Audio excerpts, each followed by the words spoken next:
Well, let's talk health now. In a bid to raise awareness about the dangers of polio and its effect, an author and entrepreneur, Kunle Adeyanju, is currently traversing the African continent as he rides from London to Lagos on a bike.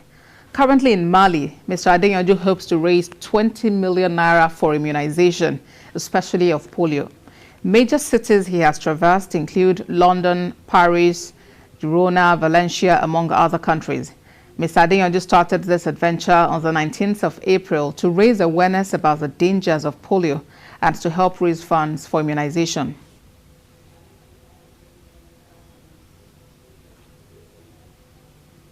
Well, let's now bring in Kunle Adeyanju, who joins us live via Zoom to give updates on the progress of his journey so far. When news of your journey got to the social media, a whole lot of people were interested, and of course commendations were coming to you. What exactly is the motivation for embarking on this journey? Well, for me, it's all about giving back.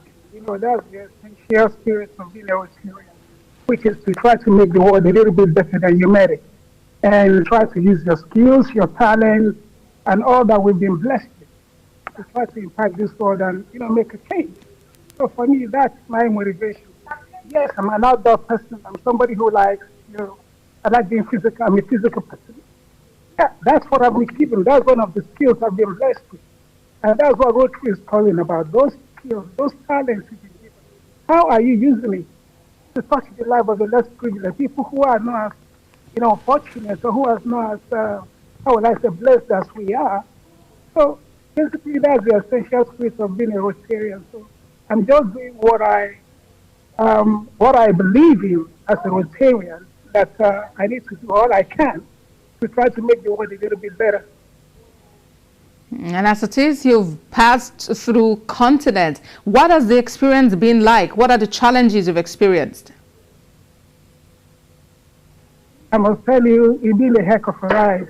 You know, traversing the European continent down into North Africa. Now I'm into West Africa.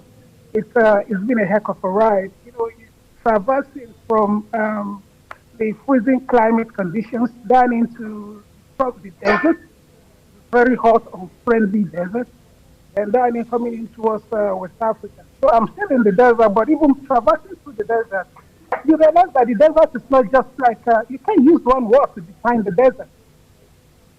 The desert in Morocco is totally different from the desert in Mauritania. And when you come down into Mali, where I am now, I mean, even in Senegal, then down into Mali, the desert there is totally different characteristics.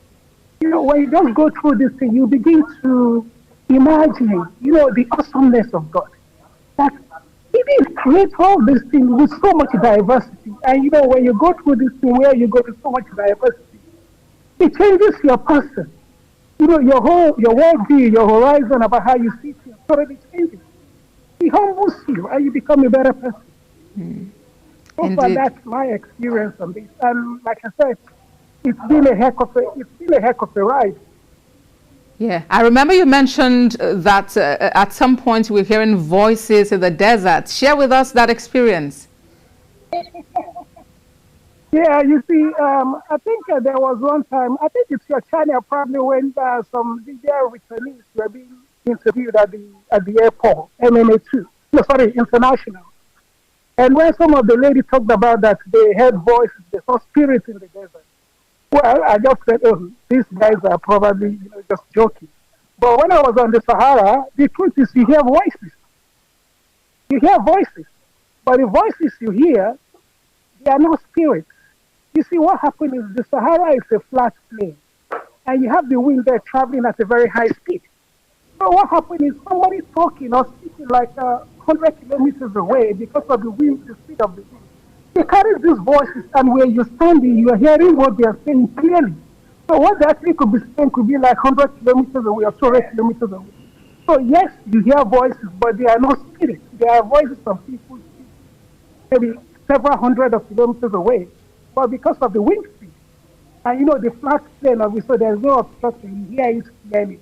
So people tend to call that spirit. But it's not spirit, it's just time. All right, well, we'll look forward to having you in Nigeria, especially in Lagos. Thank you very much, Kunle Adeyanju, for speaking to us on TVC News at 7. Thank you for having me.